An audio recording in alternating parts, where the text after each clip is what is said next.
Hey guys, a very good evening to all of you and welcome to real concept. तो आज हम लोग बात करने वाले हैं कुछ इंपॉर्टेंट क्वेश्चंस के बारे में जो कि आपके लिए बहुत ही ज़्यादा हेल्पफुल होने वाला है। और हम बात इसके बारे में करेंगे कि हमारा जितने भी टाइप के क्वेश्चंस बनेगा एग्जाम में उन सभी टाइप के बारे में बात करेंगे और मल्टीपल टाइप के जितने भी टाइप के क्वेश्चंस आते हैं सभी टाइप के क्वेश्चंस के बारे में बात करेंगे। ठीक है, तो अब हम लोग स्टार्ट करते हैं क्वेश्चन नंबर 1 पे। ठीक है, तो चलते हैं देखते हैं क्या होने वाला है। तो देखो पहला क्वेश्चन क्या कह रहा है, if alpha beta is root of equation x square minus 4x plus 1 is equal to 0 then find the value of alpha cube plus beta cube. क्या कह रहा है, कह रहा है कि एक इक्वेशन है, एक इक्वेशन क्या है 4x square minus 4x plus 1 is equal to 0 और इसके क्या दिए हैं अल्फ़ा एंड बीटा, यानी कि दो मूल दिए गए हैं अल्फ़ा एंड बीटा, यानी दो रूट्स दिए गए हैं, रूट्स यानी कि मूल। ठीक, दो मूल दिए गए हैं अल्फ़ा और बीटा। फिर ये कह रहा है कि तब हमें बताइए आप कि alpha cube plus beta cube के बराबर में क्या होगा। इतना सिंपल क्वेश्चन, इसको करने के लिए सबसे बढ़िया मेथड है कि आप क्या करना है, ऐसे क्वेश्चन देखने के बाद अल्फ़ा बीटा वाली जहाँ बात आए वहाँ सबसे पहला काम करना है आपको अल्फ़ा प्लस बीटा निकालना है और अल्फ़ा इंटू बीटा, यानी कि sum of roots and multiple of roots. ठीक है, यानी प्रोडक्ट ऑफ रूट्स। तो क्या करना है, सम ऑफ रूट्स क्या हो जाएगा माइनस बी अपॉन ए, फॉर्मूला है। ठीक है, माइनस बी कितना है -4 ब्रैकेट में माइनस, फिर उसके बाद यहाँ पर क्या हो जाएगा 1, ये हो जाएगा 4। ठीक, यानी 4 आ गया आपका ए अल्फ़ा प्लस बीटा, और अल्फ़ा इंटू बीटा क्या हो जाएगा, ये हो जाएगा सी अपॉन ए। सी अपॉन ए यानी सी की जगह पे क्या है 1 है और ए की जगह पे 1, यानी कि ये क्या गया 1। ठीक है, तो अब हमें क्या करना है, अब क्या करना है, अब सबसे पहला काम कि इसको हमें एक्सपेंड करना है। कैसे करना है sir, alpha cube plus beta cube, इसके बारे में इसको देख के alpha a cube plus b cube का फॉर्मूला याद आ रहा होगा। तो ये हो जाएगा अल्फ़ा प्लस बीटा का whole cube minus 3 alpha into beta bracket में अल्फ़ा प्लस बीटा। ठीक, अब क्या करना है, पुट कर दो जितने भी वैल्यू आए हैं। ये आ गया हमारा 4 का क्यूब माइनस 3 इंटू 1 इंटू 4, ये कितना आ गया 64 माइनस ये कितना आ गया 12। आप इसको माइनस करोगे तो ये आ जाएगा 52, यानी कि आपका alpha cube plus beta cube का वैल्यू क्या आ गया 52। आई थिंक समझ में आ गया होगा सारी बातें। तो चलो ये था आपका पहला क्वेश्चन। अब बढ़ते हैं नेक्स्ट क्वेश्चन पे, देखते हैं वो क्या होने वाला है। और ये जितने भी टाइप के क्वेश्चन हैं स्टूडेंट्स, सारे आपके लिए बेहद इंपॉर्टेंट है, क्योंकि ये सारे टाइप के क्वेश्चन आपके एग्ज़ाम में पूछे गए हैं। तो इनको मिस मत करना। ठीक है, मिस करोगे तो प्रॉब्लम होगी, आप लोग एग्ज़ाम में उतना बेहतर नहीं कर पाओगे जितना करके आना चाहिए। ठीक है, चलो तो अब देखो ये बहुत ही इंपॉर्टेंट क्वेश्चन है, मैं इसको पढ़ दे रहा हूँ। ठीक है, m किसी कार्य को 50 दिनों में अकेला करता है, n यानी कि m जो है हमारा वो किसी कार्य को 50 दिनों में करता है। m क्या करता है 50 दिनों में हमारा काम करता है। ठीक है, 50 डेज़ में। चलो फिर आगे क्या कह रहा है कि m जो है n से 10% कम कार्यकुशल है। ठीक है, यानी कि 10% कम कार्यकुशल है, तो n अकेला उस कार्य को कितने दिन में करेगा। यानी कि ये क्या कह रहा है कि जो हमारा m है वो n से 10% कम कार्य कुशल, इसका मतलब समझ रहे हो, इसका मतलब होता है लेस एफिशिएंट। ठीक है, यानी कि इसकी जो एफिशिएंसी है m की, जो m की एफिशिएंसी है वो क्या है n से 10% कम है, यानी लेस एफिशिएंट है। तो अब हमें क्या करना है, अब हमें क्या पता करना है, हमें पता करना है कि n उस कार्य को कितने दिनों में कर पाएगा। क्या कर पाएगा, कितने दिनों में कर पाएगा, हमें ये पता करना है। ठीक है, यानी हाउ मेनी डेज। ठीक, तो चलो क्वेश्चन समझ में आ गया होगा तो मेरे ख्याल से। तो अब इसके आगे बात करते हैं। चलो देखो, अब ये क्वेश्चन जो है ये आपके मतलब आपके जो बिहार पॉलिटेक्निक है उसमें आपके शायद 2018 में पूछा गया था ये क्वेश्चन, और इसी टाइप से सेम इसी टाइप का क्वेश्चन आपके 2019 में भी पूछा गया, 2019 में जो पूछा गया वो देखो उसी जगह पे क्या था, यहाँ पर 10% कम था, वहाँ पर 50% अधिक कर दिया था। ठीक है, तो अब क्या करना है, अब इसमें देखो सॉल्व करते हैं कैसे होगा। हम क्या करते हैं, हम कहते हैं पहले m एक तरफ लिख लेते हैं, n कर लेते हैं। हम इसको रेशियो मेथड से करेंगे, ध्यान से देखना। हम सबसे पहले क्या लिखेंगे, डेज लिखेंगे। क्या, डेज, यानी कितने दिनों में काम करता है। m कितने दिनों में काम करता है, 50 डेज में। और n अभी पता नहीं है, यानी कि हम मान लेते हैं, क्या करते हैं, लेट कर लेते हैं कि हमारा x डेज में करता है वो। ठीक है, अब क्या करना है, अब हमें एफिशिएंसी पता करनी है। क्या करनी है, एफिशिएंसी पता करनी है। तो हमने क्या कहा, देखो m जो है n से 10% कम, m जो है n से 10% कम। इसका मतलब क्या है, मान लेते हैं कि अगर 10% कम कर रहा है तो हम मान क्या लेते हैं, हम कहते हैं ये 100% करेगा। बिल्कुल, n क्या है, मान लो 100% कर रहा है, तो m जो है 10% कम, यानी कि ये क्या हो जाएगा, 90% में करेगा। बिल्कुल, अब हमें क्या करना है, अब कुछ नहीं करना है सर, अब इनका जो रेशियो है हमें लेके आगे बढ़ना है। यानी कि हमारा आ जाएगा कितना, ये आ जाएगा 90% बटे 100% इज इक्वल टू, ये क्या आ जाएगा, x/50। ठीक, इस तरीके से आप सॉल्व करोगे तो ये परसेंट से गया, और ये 0 0 गया, और ये गया, ये 0 और ये 0 गया। ठीक है, उसके बाद ये आ जाएगा हमारा कितना, x इज इक्वल टू 9 × 5। आप इसको सॉल्व करेंगे तो ये आ जाएगा 45। यानी कि हमारा जो x है, मतलब x यानी कि जो हमारा n है वो कितने दिनों में काम करेगा, वो 45 डेज़ में काम कर लेगा अपना। क्या कहते हो, ये हो गया आपका आंसर। इस तरीके से आपको सॉल्व करना है। ठीक है, तो ये आपका रेशियो मेथड से हो गया। चल तो जो हमारा नेक्स्ट क्वेश्चन होगा उसके बारे में बात करने वाले हैं। देखो मैंने जैसे बताया था, यहाँ पर क्या था, यहाँ पर 10% था ना, वहाँ पर हम लोग 50% अगर हम मैक्स ले लेते हैं तो यहाँ पर क्या हो जाता है, तो वहाँ पर चेंज है, यहाँ पर चेंज आएगा, इस वाले पोर्शन में चेंज आएगा। अगर मान लो कोई 100 ले लेते हो तो दूसरा क्या आ जाएगा, 150 आ जाएगा। तो इसी तरीके से आप करना, ट्राई करना, नहीं आएगा तो मैं बताऊँगा। ठीक है,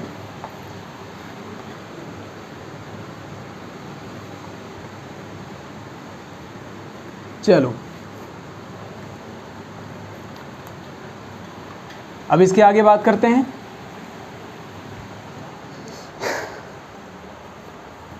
नेक्स्ट क्वेश्चन क्या कह रहा है, कह रहा है एक समचतुर्भुज है। क्या है, एक समचतुर्भुज। एक समचतुर्भुज यानी कि रोम्बस है। ठीक है, एक रोम्बस यानी कि समचतुर्भुज, समचतुर्भुज। ठीक है, अब समचतुर्भुज है जिसकी भुजा यानी कि जिसका साइड क्या है, जिसकी भुजा कितनी है, भुजा हमें दी गई है, यानी कि साइड दिया गया हमें कितना, साइड दिया गया हमें कितना, 20 सेंटीमीटर, 20 सेंटीमीटर। और हम बात करें विकर्ण के बारे में, यानी कि विकर्ण यानी कि डायगोनल, डायगोनल। ठीक है, अगर डायगोनल की बात करें तो ये कितना है हमारा, 24 सेंटीमीटर। तो हमें पता करना है इसके एरिया के बारे में। क्या पता करना है, एरिया पता करना है, एरिया पता करना है।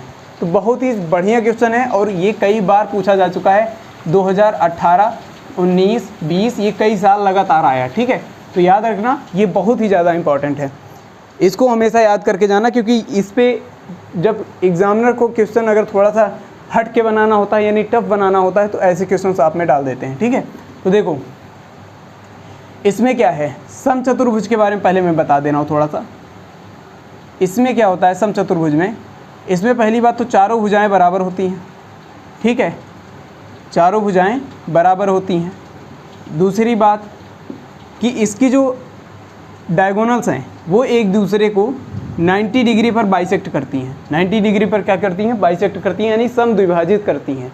ठीक है, तो हमारा जो अब यहाँ पर क्वेश्चन क्या दिया गया है कि साइड हमें दिया गया है 20 सेंटीमीटर और हमें एक विकर्ण दिया गया है 24 सेंटीमीटर। इसमें से कोई भी विकर्ण आप मान सकते हो कि कोई भी, मान लो इसको हमने मान लिया ये हो गया 24 सेंटीमीटर। अगर ये 24 सेंटीमीटर हो गया तो ये आधा हो जाएगा 12 और आधा हो जाएगा 12। ठीक है, दोनों जोड़ने के बाद।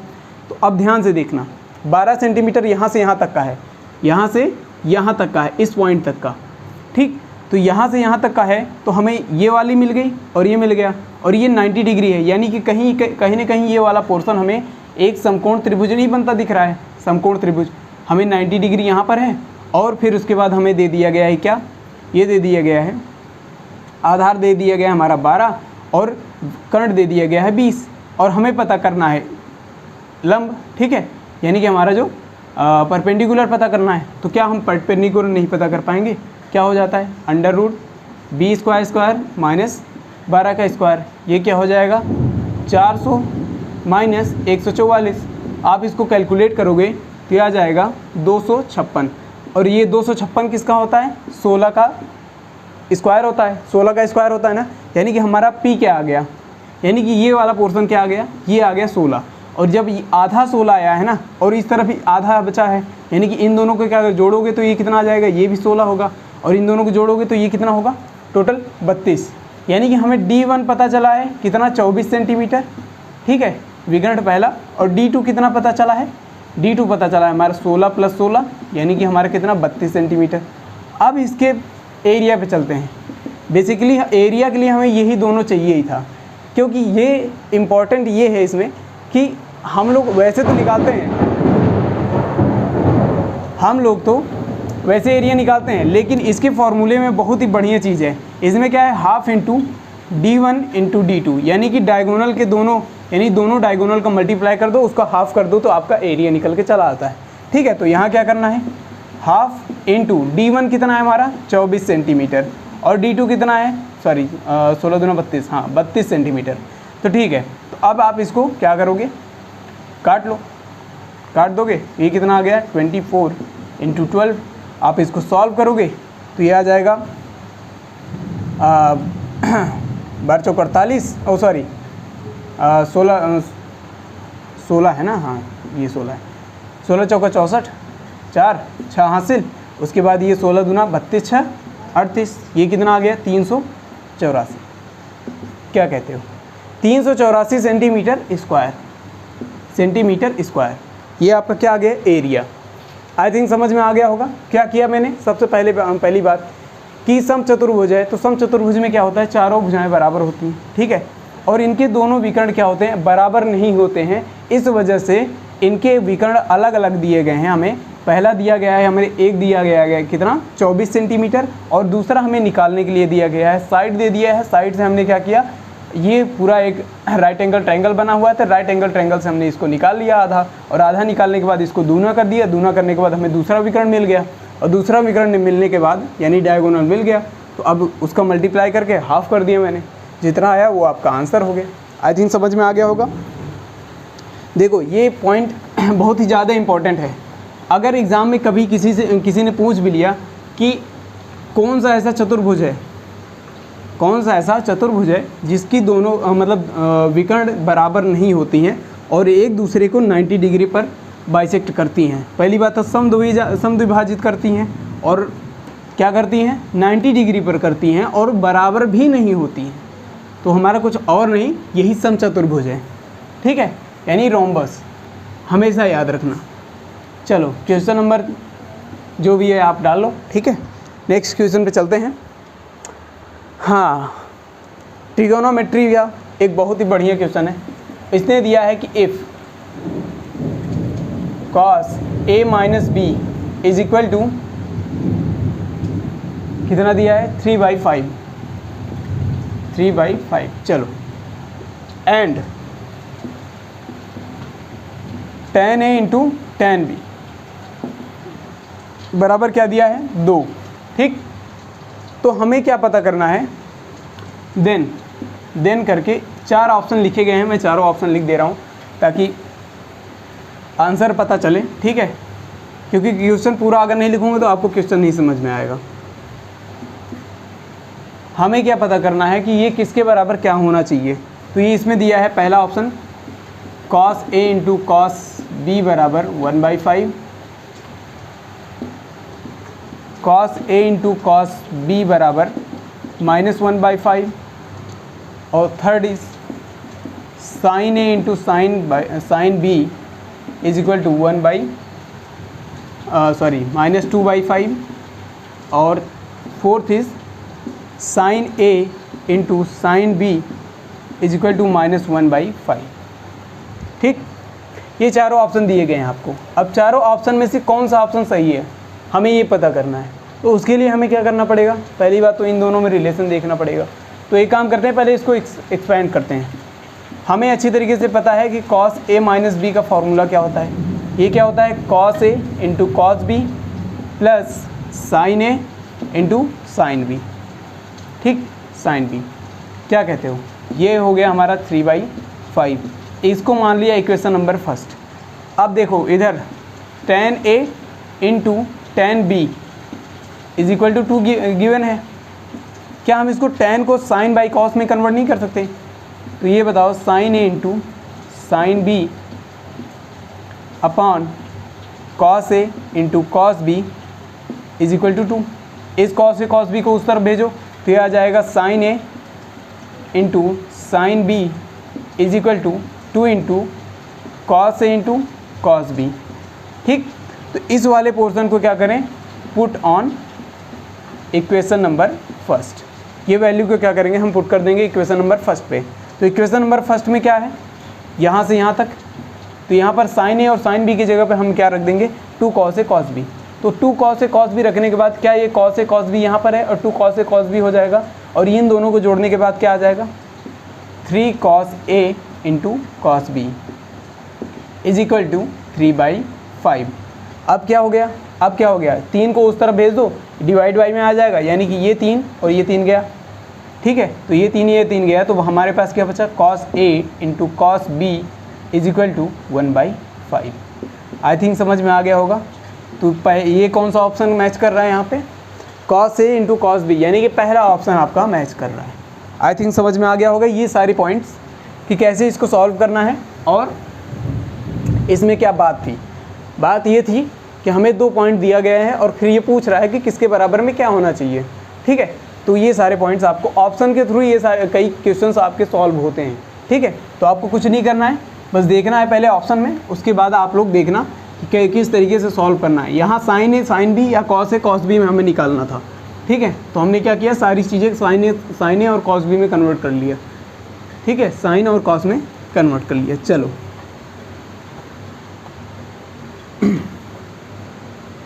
आगे बढ़ें। नहीं समझ में आ रहा होगा तो कमेंट कर देना नीचे, मैं आपको बता दूंगा दोबारा ये क्वेश्चन लेके। ठीक है,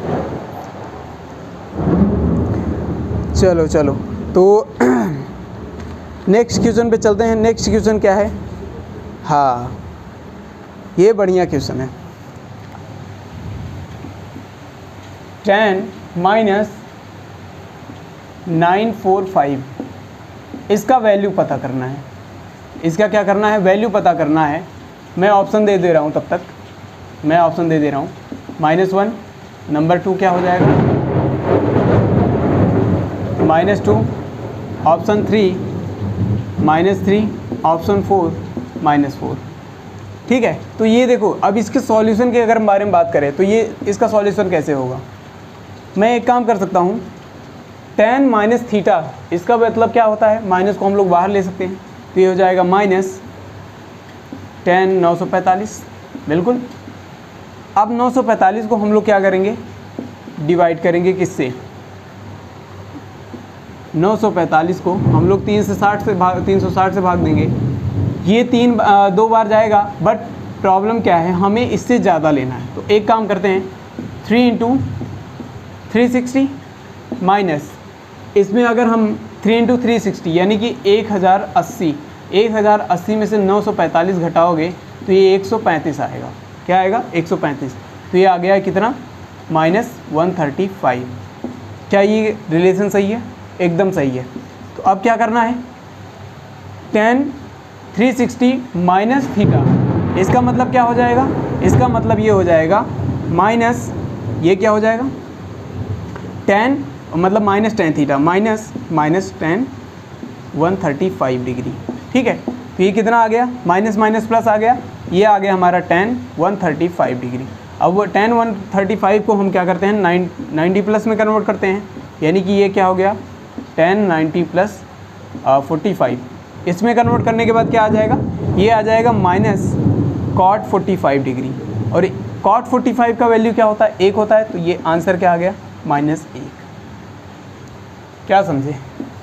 हालांकि ऑप्शन इस तरीके से लिखा था, तो आप सभी को पता है कि जहाँ इस तरीके का आंसर लाना है तो वहाँ पर ना तो -2 आएगा, ना ही -3 आएगा, ना ही -4 आएगा, तो सीधे सीधे आंसर आप इसको कर सकते थे।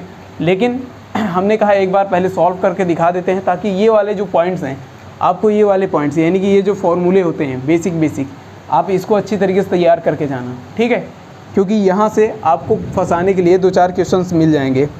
ठीक, चलो आगे बढ़ें।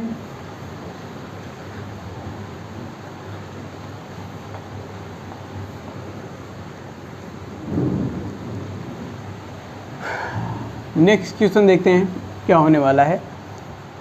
हाँ, नेक्स्ट क्वेश्चन जो है आपका बढ़िया है। एक रेलगाड़ी है जो हमारी 100 मीटर लंबी है, यानी कि हमने क्या कहा, रेलगाड़ी है जो हमारी L1 क्या है, 100 मीटर। ठीक है, मैं पहले पूरा क्वेश्चन पढ़ दे रहा हूँ।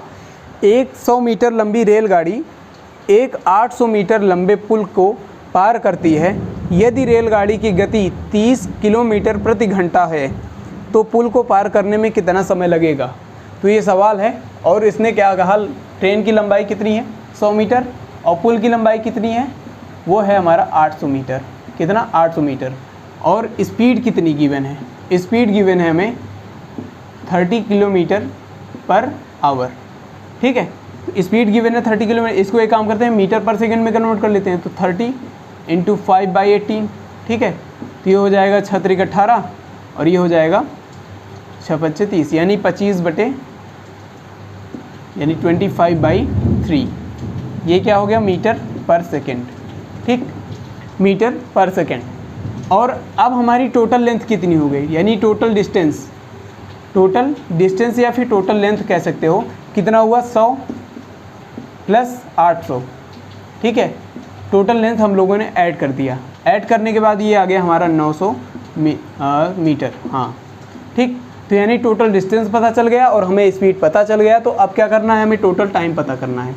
ठीक है, टाइम कितना समय लगेगा उसको पार करने के लिए। तो अब देखो, टोटल स्पीड मतलब total distance upon total time मतलब स्पीड, ये क्या हो गया, 25/3। ये कितना हो गया, 900 × 3/25, और आप इसको डिवाइड करोगे तो ये आ जाएगा 36, और जब 36 से 3 का मल्टीप्लाई करोगे तो ये आ जाएगा 108 सेकेंड। ठीक है, 108 सेकेंड। इतने मतलब 108 सेकेंड में इसने क्या किया, पूरे पुल को पार कर लिया। ठीक है, पूरे पुल को पार कर लिया। मेरे ख्याल से क्वेश्चन समझ में आ गया होगा। तो चलो नेक्स्ट क्वेश्चन पे देखते हैं क्या है पॉइंट। ठीक है, और ये सारे जितने भी टाइप के क्वेश्चन हैं स्टूडेंट्स, ये आपके लिए बेहद इंपॉर्टेंट है। इसको कभी मत मिस करना, क्योंकि अगर मिस किए तो मेरे ख्याल से आपके एग्ज़ाम में एक आध क्वेश्चन तो गड़बड़ हो ही जाएगा। ठीक है, कुछ नहीं होगा तो जो रैंक में आ रहे होंगे वो भी रैंक से नीचे आ जाएंगे। चलो, ये क्वेश्चन क्या है, कह रहा है कि 1050 को M, N और P को क्रमशः 3:5:7 के रेशियो में बांटा जाता है।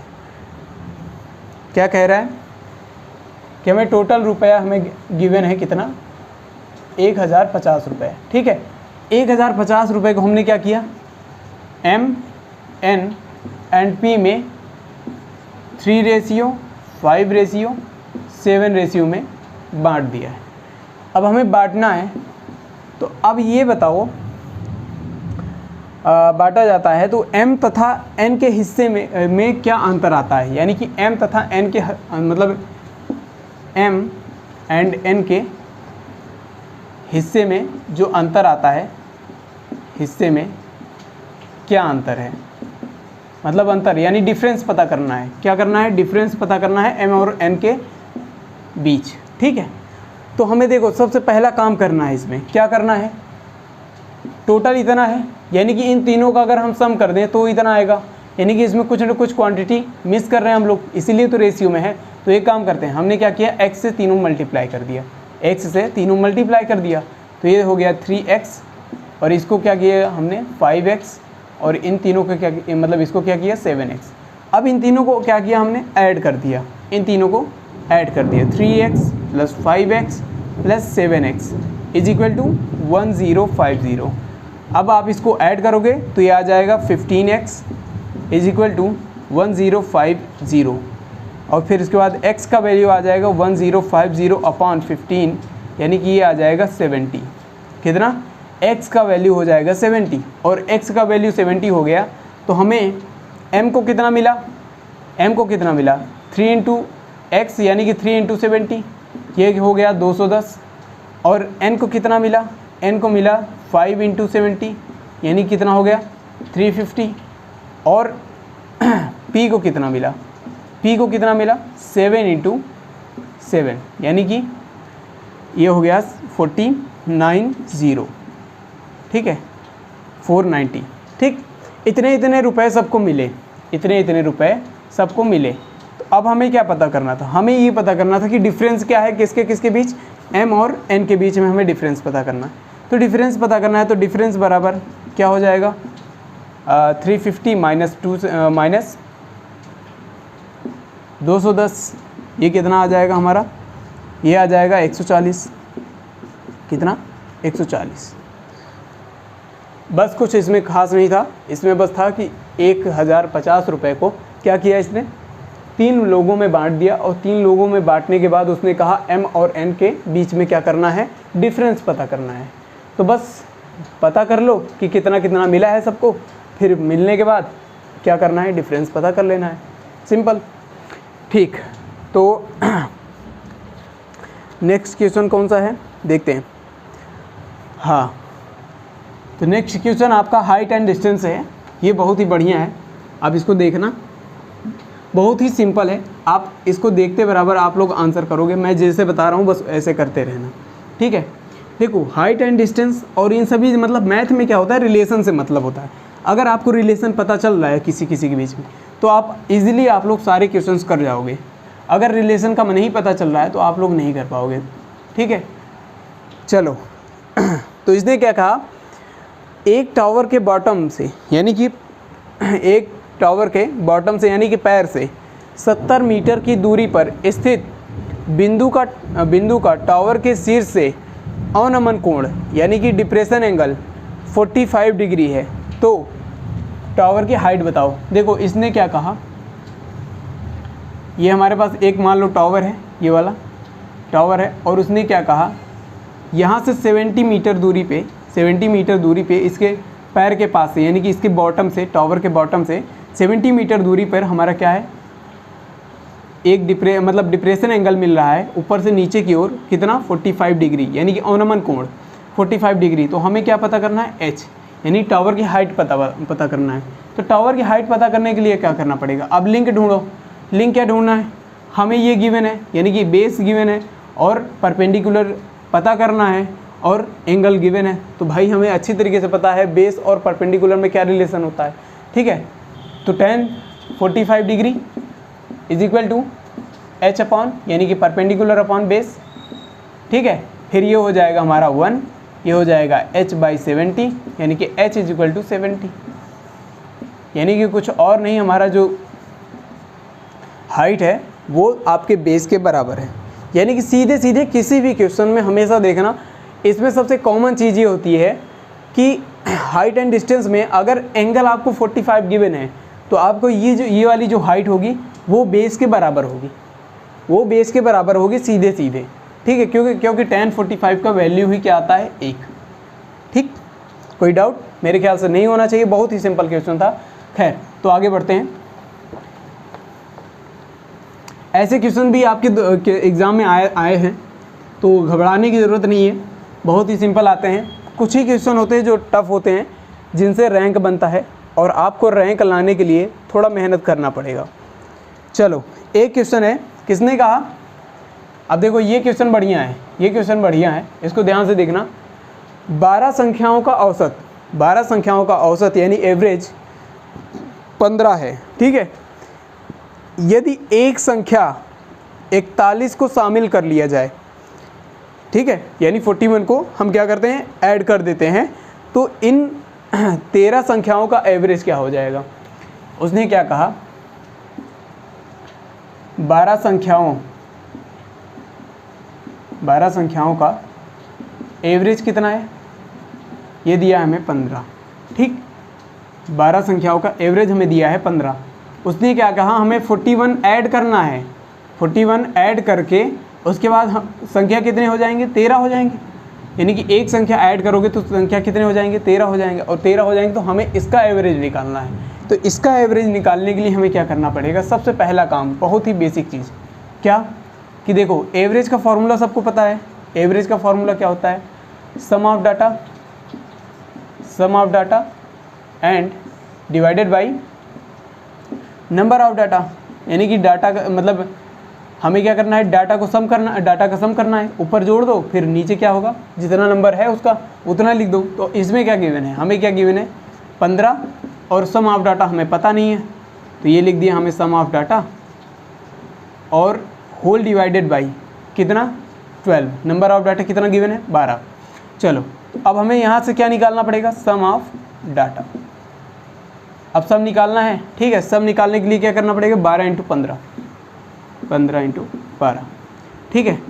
तो ये हो जाएगा 12 × 5 = 60, और फिर उसके बाद 12 × 1 = 12 × 6 60, 12 × 6 = 18, यानी कि 180 आपका आ गया। ठीक, अब 180 आ गया, तो अब क्या करना है, अब उसने कहा कि हमें सम मिल गया है, सम मिल गया। अब सम में हमें क्या करना है, 41 और ऐड करना है। क्या करना है, 180 + 41। अब ये कितना हो गया, ये कितना हो गया, 220, मतलब 221। ये 221 हो गया। ये क्या हो गया, सम ऑफ डाटा। अब न्यू सम ऑफ डाटा मिल गया, और नंबर ऑफ डाटा कितना है, नंबर ऑफ डाटा अब कितना है, अब 41 ऐड होने के बाद 13 आ गया। ठीक, क्योंकि एक संख्या ऐड हुई है ना। तो अब क्या करना है, अब हमें निकालना है एवरेज। अब एवरेज हमें अच्छी तरीके से पता है कि ये वाला फार्मूला सबको पता है, और ये वाला फार्मूला पता है। तो क्या करना है, सम ऑफ डाटा कितना है, 221, होल डिवाइडेड बाई ये कितना हो गया, 13। आप इसको डिवाइड करोगे तो ये आ जाएगा 1 और 7, यानी कि 17 आपका आंसर आ गया, 17 आपका एवरेज हो गया। ठीक, कोई डाउट मेरे ख्याल से नहीं होना चाहिए, और ये सारे पॉइंट आपको अच्छे तरीके से पता होने चाहिए। ठीक है, तो एवरेज का फॉर्मूला आपको आपके सामने लिखा हुआ है बढ़िया से, कोई दिक्कत तो होनी नहीं चाहिए। और इसमें क्या था, बस निकालना इतना था कि नया हमें निकालना था, क्या, सम ऑफ डाटा निकालना था नया, और उसके बाद इससे डिवाइड कर देना था, एवरेज निकल के चला आ जाएगा। ठीक है, कोई डाउट मेरे ख्याल से नहीं होना चाहिए। होगा भी तो आप लोग कमेंट करना।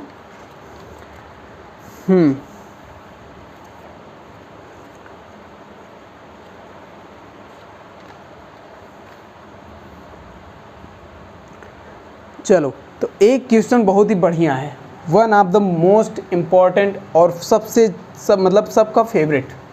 सबका फेवरेट। देखो ये क्वेश्चन जो है, ये आपके एग्ज़ाम में मेरे ख्याल से 2-3 बार तो लगातार पूछा गया है, और इसका आंसर बहुत ही कम बच्चे दे पाते हैं। ये क्वेश्चन नया है, सबसे यूनिक है। ठीक है, क्योंकि इस टाइप का, मतलब इस लेवल में आपको इस टाइप का क्वेश्चन तो कतई नहीं मिलेगा। तो ये क्वेश्चन मैं आपको करा दे रहा हूँ, ताकि आप लोग कभी इसमें डाउट मत रखना।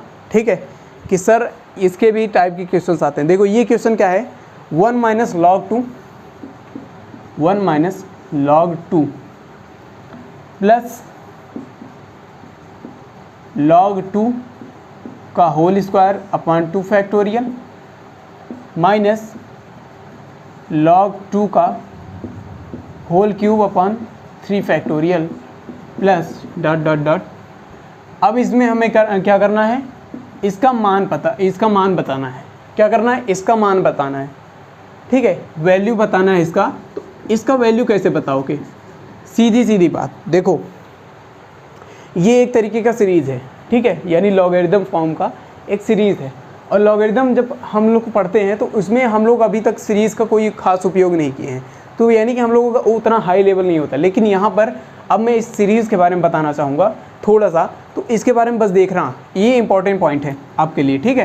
तो देखो 1 minus log a plus log a square upon 2 factorial, ये फॉर्मूला मैं लिख रहा हूँ, ध्यान से देखना, minus log a whole cube upon 3 factorial dot dot dot, ये कितना, इसका मतलब क्या है, ये किसका फैक्टोरियल, मतलब ये किसका सीरीज़ है, ये किसका सीरीज़ है, ये इसका सीरीज़ है, e to the power minus log a, ये किसका सीरीज़ है, e to the power minus log a. अब ये सोचोगे कि सर इसका तो मान लो सीरीज़ है, लेकिन इसको कैसे सॉल्व करें, इसको कैसे सॉल्व करें, तो ध्यान से देखना, इस लॉग को हम लोग कैसे करेंगे, ध्यान से देखना, इसका भी एक फार्मूला होता है, इसका भी एक फार्मूला होता है, ये सारी चीज़ें मतलब लॉगरिदम और ट्रिगोनोमेट्री और ये सारी चीज़ें जितनी भी हैं, सब का ओरिजिन आपका मैथ है, मतलब ये फार्मूला है। अगर फार्मूला आप लोग जानते हो तो आप लोग ये क्वेश्चन कर पाओगे, अगर नहीं जानते हो तो कतई नहीं कर पाओगे, ये बात ध्यान में रखना, ठीक है। तो ये क्या हो गया, माइनस लॉग ए। अब हम इसको क्या कहते हैं, अगर हमें इसे सॉल्व करना है तो इसका एक बहुत ही बेहतरीन फार्मूला, इसको हम कैसे करेंगे, इसको हम डेराइव करेंगे, लेकिन डेराइव करने से पहले एक चीज़ जान लो कि डेरिवेशन जो होगा इसका आपके लेवल से कहीं ऊपर है, क्योंकि इसमें ln यानी कि नेचुरल लॉग का यूज़ होता है। तो नेचुरल लॉग आप लोग कभी पढ़े नहीं हो, तो खैर उसका यहाँ कोई बताने का कोई मतलब नहीं निकलता, तो मैं डायरेक्टली बता दे रहा हूँ। अगर ये माइनस लॉग ये है, ठीक है, तो यहाँ पर क्या आ जाएगा, a की पावर -1 आ जाएगा, क्या आ जाएगा, a की पावर -1 आ जाएगा, या फिर इसे आप कह सकते हो 1/a। क्या समझें, ये वाला पॉइंट आपके लिए बहुत ही इंपॉर्टेंट है, यानी कि ये दोनों फॉर्मूले हैं जो कि आपके इस वाले आंसर मतलब इस वाले क्वेश्चन का आंसर कर सकते हैं बहुत ही ईजिली। क्या करना है, अब ये सारे पॉइंट, अब a की जगह पे क्या करना है, a की जगह पे 2 रख देना है, तो सीधे सीधे क्या करना है, हमें a की जगह पे 2 रख देना है, यानी कि a की पावर माइनस क्या हो जाएगा log 2, ठीक है, और log 2, और अब इसको क्या करना है, ये आ जाएगा 2 की पावर -1 यानी कि 1/2। क्या कहते हो, समझ में आया, आंसर ये आपका 1/2 आ गया। बहुत ही इजी था, लेकिन बस प्रॉब्लम क्या थी कि आप लोगों को फॉर्मूला अभी तक पता नहीं चला था कभी, ठीक है। तो अब ध्यान रखना, ये सारे जितने भी टाइप के क्वेश्चंस हैं लगभग आपके एग्ज़ाम के लिए बहुत ही इंपॉर्टेंट है, और लेकिन हाँ ये दोनों फार्मूला हमेशा याद रखना, ठीक है। याद रखने की ज़रूरत नहीं है, सीधे सीधे देखना क्या क्या है इसमें, a है ना, a है, फिर उसके बाद ये क्या करना है, माइनस लॉग ए।